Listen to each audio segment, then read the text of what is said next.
जोहार दोस्तों, मैं स्मृति ऐश्वर्य आप सभी का स्वागत करती हूं आपके अपने YouTube चैनल स्टडी विद स्मृति में। आज की क्लास में आप झारखंड जीके करेंगे और प्रैक्टिस सेट का जो सीरीज मैंने शुरू किया है उसी का ही अगला भाग है। इस क्लास में मैं आप लोगों को कुछ ऐसे प्रश्नोत्तर कराऊंगी जो जेपीएससी के प्रारंभिक परीक्षा के प्रथम प्रश्न पत्र और द्वितीय प्रश्न पत्र का के सिलेबस के अकॉर्डिंग होगा। तो चलिए शुरू करते हैं आज की क्लास को और लेते हैं आज का पहला प्रश्न। आज का पहला प्रश्न है कि झारखंड के सदान का मुख्य व्यवसाय क्या है। तो झारखंड में सदान निवास करते हैं जो कि झारखंड के मूल निवासी होते हैं और गैर जनजाति होते हैं। तो इनका प्रमुख व्यवसाय क्या है? तो झारखंड के सदानों का जो प्रमुख व्यवसाय है वो है कृषि, खेती करना इनका मुख्य व्यवसाय है। अगला जो प्रश्न है कि कौन सी भाषा झारखंड के आदिवासी समुदाय से विलुप्त हो रहा है। तो ये कौन सी भाषा है जो विलुप्त हो रहा है? तो ये है असुरी भाषा। झारखंड में एक असुर जनजाति निवास करती है जो कि झारखंड की आदिम जनजातियों की श्रेणी में आती है और ये प्राचीनतम जनजाति है झारखंड की। तो ये मतलब सबसे पहली इसका शुरुआत सबसे पहली जनजाति जिसको माना जाता है वो असुरी जनजाति है। तो इनकी जो भाषा होती है वो असुरी होती है और ये असुरी भाषा जो है ये विलुप्त होने के कगार पर है। तो झारखंड सरकार के द्वारा बहुत सारे ऐसे कार्यक्रम चलाए जा रहे हैं जो कि इनके भाषा को संरक्षण देने के लिए चलाया जा रहा है ताकि इनकी संस्कृति बरकरार रखे, इनकी भाषा बरकरार रहे और आगे आने वाली जो पीढ़ी है वो इसको अडॉप्ट कर सकें और ऐसी ही इनकी जो संस्कृति है वो बची रहे। तो देखिए झारखंड कौन सी भाषा झारखंड के आदिवासी समुदाय से विलुप्त हो रही है? तो ये है असुरी भाषा। अगला जो प्रश्न है वो है कि झारखंड के किस जनजाति को सरल कारीगर के रूप में वर्गीकृत किया जाता है।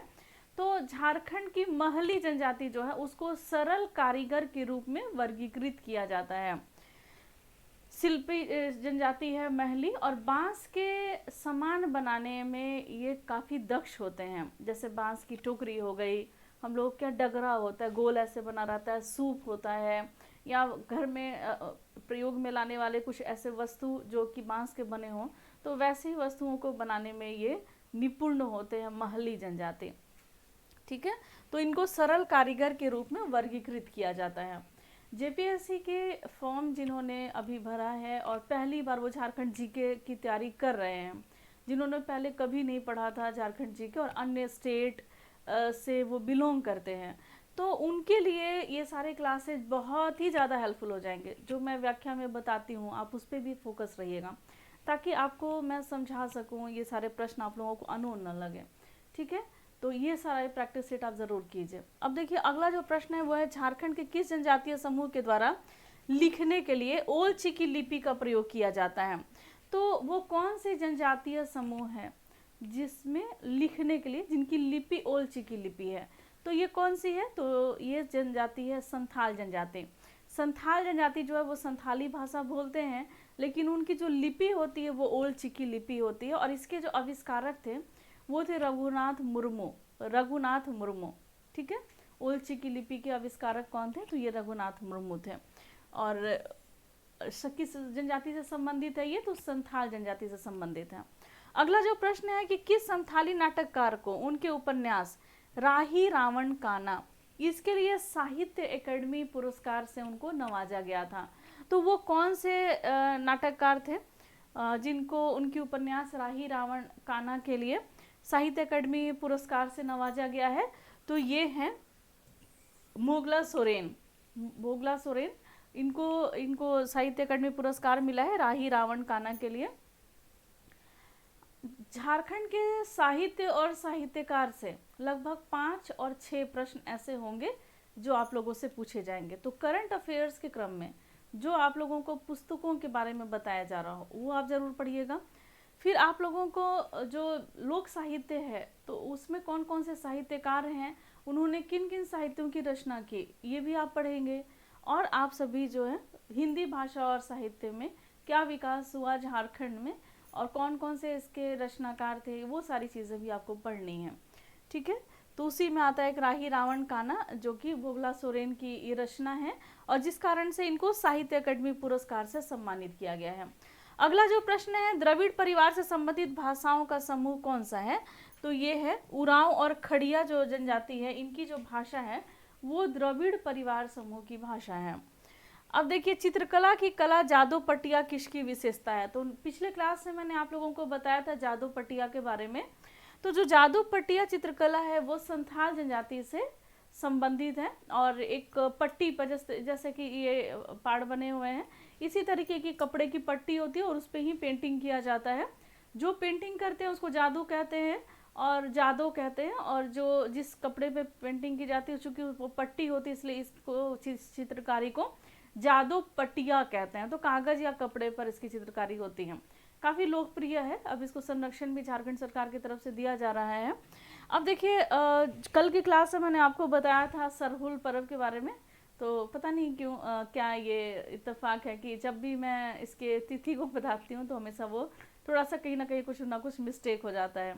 तो सरहुल जो है, सरहुल ये चैत माह में मनाया जाता है। कल भादो मैंने बोल दिया था और भादो लिखा हुआ था वहाँ, चूँकि गलत था, मुझे सही कर देना था, लेकिन चैत माह में सरहुल मनाया जाता है। तो आप सभी जो अपनी नॉलेज को थोड़ा करेक्शन कर दीजिएगा। और बहुत सारे मेरे मित्र हैं जिनको पता था पहले से, तो आप सभी को धन्यवाद। आपने कमेंट बॉक्स में कमेंट करके मुझे ये बताया कि हाँ मैंने यहाँ एक गलती कर दी थी। देखिए, ऑनलाइन क्लास में थोड़ा सा मुश्किल होता है, मैं करेक्शन दूसरे दिन कर पाती हूँ, इसीलिए आप लोगों को पर डे के क्लासेस करने होंगे, करने चाहिए भी, हर एक क्लास को करनी चाहिए। देखिए, अगला जो प्रश्न है वो है कि 1979 में महाश्वेता देवी लेखिका थी, उनके द्वारा रचित साहित्य अकादमी पुरस्कार से पुरस्कृत ऐतिहासिक उपन्यास, उन्होंने एक उपन्यास लिखा था जिसका नाम है अरण्येर अधिकार।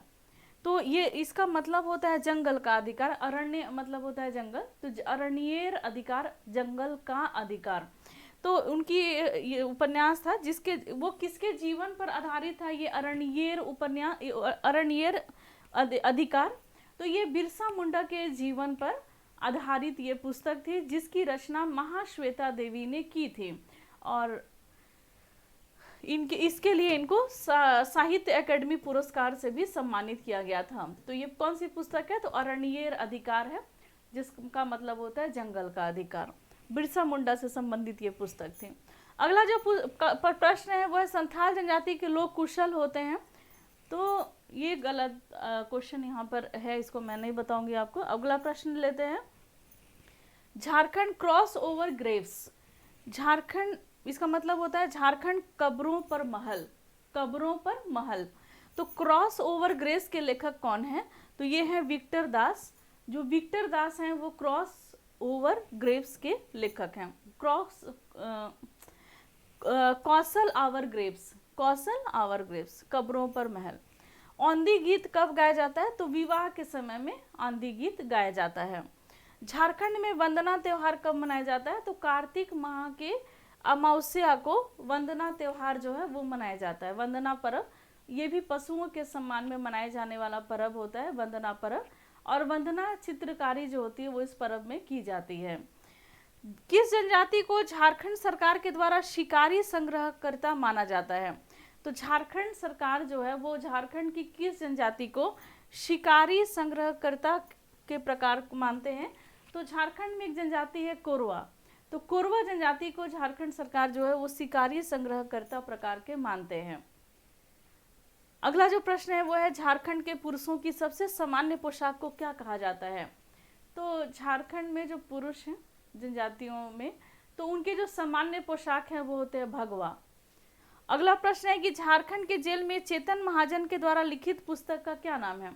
तो जेल में चेतन महाजन ने जो पुस्तक लिखी थी झारखंड के जेल में, वो थी the bad boys of Bokaro jail, the bad boys of Bokaro jail. Chetan Mahajan की लिखी हुई पुस्तक है ये, और झारखंड के जेल में इन्होंने ये पुस्तक लिखी थी।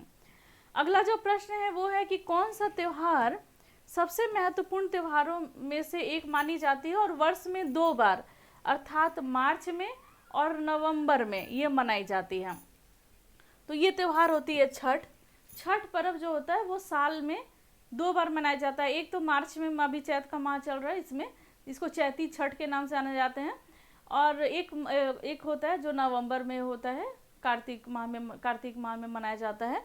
तो ये मार्च और नवंबर में ये मनाए जाते हैं। तो ये छठ पर्व होता है, साल में 2 बार मनाया जाता है।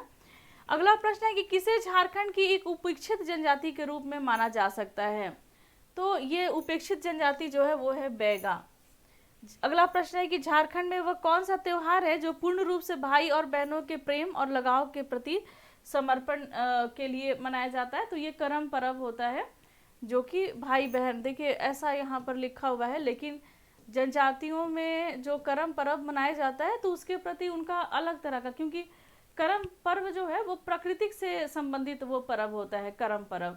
और मैंने आप लोगों को, चूंकि सरहुल का समय चल रहा है, चैत माह में ही मनाया जाता है, तो मैं आप लोगों को सरहुल से संबंधित जो भी किस तरीके से मनाया जाता है, कैसे मनाया जाता है, तो मैं आप लोगों को इसके क्लास एक ले लूँगी। अभी सरहुल पर्व भी आ जाने दीजिए, थोड़ा सा मैं पानी पी लूँ।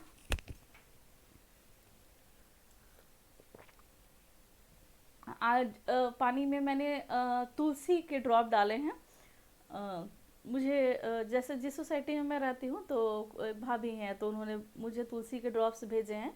तो उनका कहना है कि आप इसको मॉर्निंग में तुलसी ड्रॉप लिया कीजिए, तो मैं ले रही हूँ। और सबका प्यार है, ये इतना ज़्यादा, इतना सपोर्ट है और आपका इतना सारा प्यार है कि मतलब मुझे ऐसा फील हो रहा है कि मैं स्वस्थ हो रही हूँ। और कोशिश करूँगी कि अधिक से अधिक आप लोगों को क्लासेस देने का।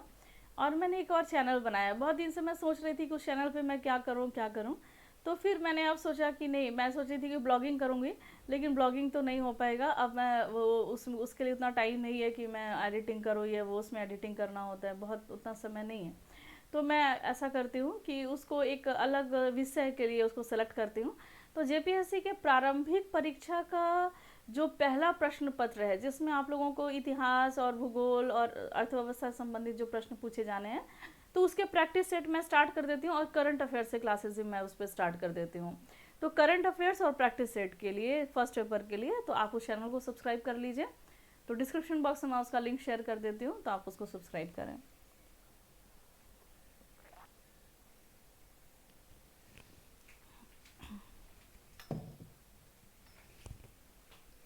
हो गया। अब देखिए अगला प्रश्न लेते हैं कि मुंडा भाषा निम्नलिखित में से कौन से भाषा समूह से संबंधित है? तो ये ऑस्ट्रो एशियाटिक भाषा समूह से संबंधित है मुंडा भाषा, मुंडारी जो है, और ये खुद को होडो जगर भी कहलाना पसंद करते हैं। देखिए कौन सा लोकगीत झारखंड में सुबह गाया जाता है? तो ये प्रातकली जो होता है, वो प्रातःकली, ये लोकगीत झारखंड में सुबह सुबह गाया जाता है। झारखंड सहित भारत के उत्तरी राज्यों में छठ पूजा के दौरान किस भगवान की पूजा की जाती है? तो छठ में सूरज की पूजा की जाती है। किसकी? तो सूरज भगवान की पूजा की जाती है।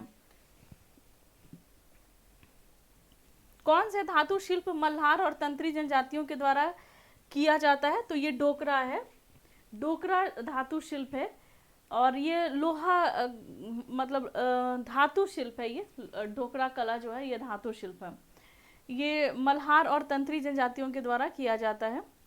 अगला प्रश्न है कि किस कला के रूप में पशुओं, वन्य तथा पालतू जानवरों और वनस्पतियों की तस्वीर बनाई जाती है? अच्छा, इसको हम लोग बाद में करते हैं। नेक्स्ट प्रश्न है कि बसंत के मौसम के दौरान साल के पेड़ की शाखाओं पर नए फूल आने में निम्नलिखित में से कौन सा त्योहार मनाया जाता है? तो ये सरहुल त्योहार, बाहा पर्व जिसको कहते हैं, सरहुल त्योहार मनाया जाता है। झारखंड का कौन सा जनजातीय समूह है जो बसे हुए किसानों के समूह से संबंधित है? तो ये संथाल यहाँ दिया हुआ है, संथाल, लेकिन आप इसको स्किप कर देंगे, पता नहीं, इसके बारे में बहुत ज़्यादा मुझे जानकारी नहीं है, और मैं आप लोगों को ये श्योर नहीं कह सकती कि हाँ किताब में ये चीज़ लिख दिया गया है तो यही सही है। ठीक है, तो इसको आप स्किप करके चलेंगे। अगला प्रश्न है कि रांची में जगन्नाथपुर मंदिर का निर्माण किसने कराया था? तो ठाकुर एनी शाह ने झारखंड के राजधानी रांची में जगन्नाथपुर मंदिर का निर्माण कराया था। और पुरी में जो जगन्नाथपुर का जो मंदिर है, तो उससे ही यह संबंधित, मतलब उसके ही जैसा ये मंदिर है, और वैसे ही यहाँ पे पूजा पाठ की जाती है। और मैं आप लोगों को एक इन्फॉर्मेशन और दे देती हूँ, मेरा बेटा भी इन्फेक्टेड है, तो उसको जब दवा ववा देना पड़ता है, बहुत कहानियाँ सुनानी पड़ती हैं, बहुत मुश्किल से उसको ये इस कंडीशन में घर में रखना, इतने दिनों से लगातार वो 12 दिनों से घर में कहीं बाहर नहीं गया है, इस बीच में उसको इतना प्रिकॉशन लेना होता है। तो बार बार उसको मैं यही कहती हूँ कि चलेंगे हम लोग घूमने के लिए कहीं पर, कहीं जैसे हम लोग ठीक हो जाते हैं कहीं घूमने चलेंगे।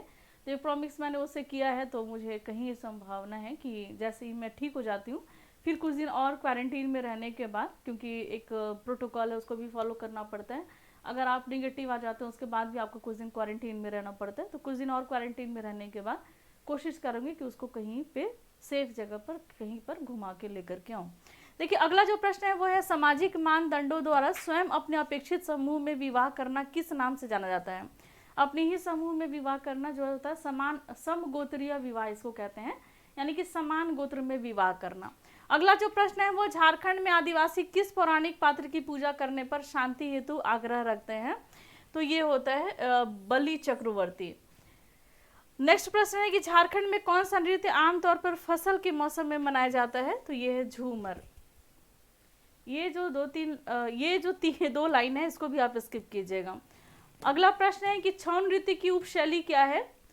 क्योंकि किताब में बहुत सारी चीजें गलती भी दी रहती है और मैं नहीं चाहती आप लोगों को गलत बताना, जहां जहां गलत है उसको मैं टिक कर दे रही हूँ, ताकि जब आप उस किताब को पढ़ेंगे तो आप वहां पर थोड़ा सा विचार कर लीजिएगा।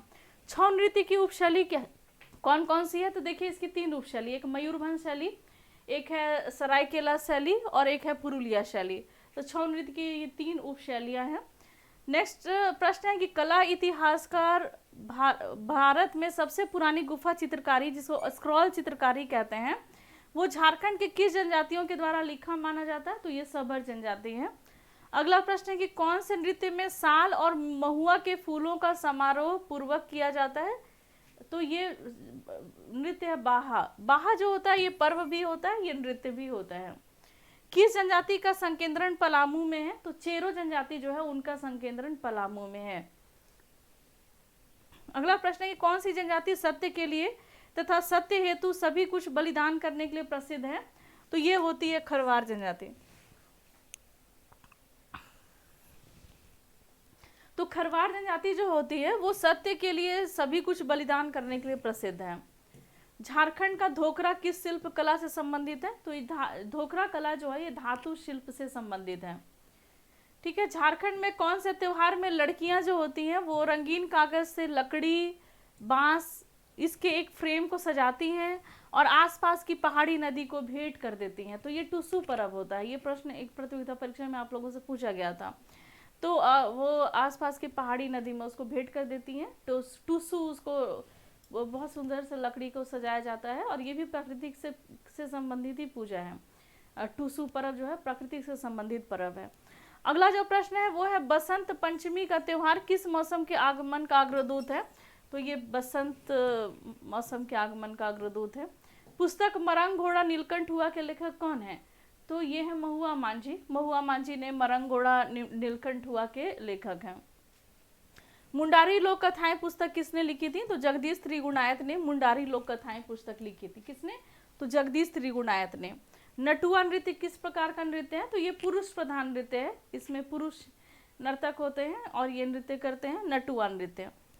अगला प्रश्न है कि हिंदू कैलेंडर के अनुसार सरहुल कब मनाया जाता है? अब इसको मैं आपको, तो यहाँ देखिए हिंदू कैलेंडर के अनुसार सरहुल जो होता है चैत माह में मनाया जाता है। यहाँ सही है। सरहुल वाले प्रश्न से मैं डर जाती हूँ हर जगह कुछ ना कुछ दिया रहता है। एक झारखंड में सरहुल किस रूप में मनाया जाता है? तो झारखंड में जो सरहुल है वो एक उत्सव के रूप में मनाया जाता है। अगला प्रश्न है कि कौन से त्योहारों के दौरान जनजातीय महिलाएं पूरे दिन पुरुष के कपड़े पहनकर पशुओं का शिकार करती हैं? तो ये जनीय शिकार है और वर्ष में 12 वर्ष में एक बार ये पर्व आता है। इसमें क्या होता है ना कि जो महिलाएं होती हैं, बहुत आश्चर्य लगेगा मेरे वैसे मित्रों को जान करके जो कि दूसरे राज्य से हैं। देखिए इसमें महिलाएं क्या होती हैं, पुरुष का वेश धारण करती हैं और ये शिकार करने निकलती हैं और सामने जो भी पशु मिलते हैं उसका वो शिकार करती हैं, फिर रखड़ा में जाती हैं, वहाँ पर इसका प्रसाद बनता है और सबको प्रसाद बांटता है और वहाँ पे नृत्य और संगीत का आयोजन भी होता है। तो यही है जनीय शिकार, 12 वर्षों में एक बार आता है। तो इसमें महिलाएं पूरे दिन पुरुष का वेश धारण करती हैं और यह हथियार लेकर के निकलती हैं। झारखंड में ठेकुआ जो होता है वो प्रसाद भी है और एक तरीके से मिठाई के रूप में इसको जाना जाता है, जो छठ पर्व में मनाया जाता है। अब झारखंड के भूगोल से कुछ प्रश्न हैं तो इसको हम लोग अब नेक्स्ट क्लास में कर लेंगे। मुझे लगा था कि मैं आज क्लास हर दिन जैसा लगता है कि मैं नहीं ले पाऊंगी। रात भर मेरी तबीयत ठीक नहीं थी, पेट में बहुत ज़्यादा दर्द था, पूरी करवट बदलती ही रात बीती है और बिल्कुल भी स्वस्थ नहीं थी रात में। मुझे लगा था कि पता नहीं किसी तरह से मैंने अपने आप को खड़ा किया। फिर थोड़े से घरेलू, मैंने बहुत ज़्यादा दवाई अब नहीं ले पा रही क्योंकि उसका साइड इफ़ेक्ट भी होता है एलोपैथिक दवा का, मुझे ऐसा लगता है। तो मुझे मतलब मेरा ऐसा मानना है, अब ऐसा नहीं लिखने लगेगा कि नहीं मैम ऐसा नहीं है वैसा नहीं है, लेकिन मुझे ऐसा लगता है कि बहुत ज़्यादा दवाइयों पर डिपेंड होने से अच्छा है कि जो मम्मी और दादी के जो नुस्खे होते हैं, जैसे कि जवाइन और काला नमक हो गया। मेरे एक मित्र ने मुझे सजेस्ट किया कि नींबू और नमक और गर्म पानी को पीजिए तो थोड़ा सा पेट दर्द में रिलीफ होगा। तो वो सारी चीज़ें सही है। तो ये सब मैंने थोड़ा सा प्रिकॉशन लिया है, तो अभी थोड़ा सा मुझे बेटर फील हो रहा है, तो फिर मैंने क्लास को लिया है। और उम्मीद करती हूँ कि इसी तरीके से चाहे परिस्थिति बाधाएं जो भी आए, लेकिन क्लासेस कंटिन्यू होते रहें। और आप सभी भी मेहनत कीजिए। देखिए समय बहुत ज़्यादा नहीं बचा है, जितने समय है उसका सही से उपयोग कीजिए। मैं कोई भी आपको घोर कर, जैसे हम लोग अपने फैमिली में लोग जब परीक्षा के समय अक्सर ये सुनते थे, घोर कर कोई नहीं पिला देगा। आपको सेल्फ स्टडी पे भी फोकस रहना है, हेल्प लेना है, इस तरीके के जो क्लासेस होते हैं तो रिवीजन कर लेना है। तो आज बस इतना ही, मिलते हैं और नेक्स्ट क्लास में लेते हैं आपसे विदा। धन्यवाद।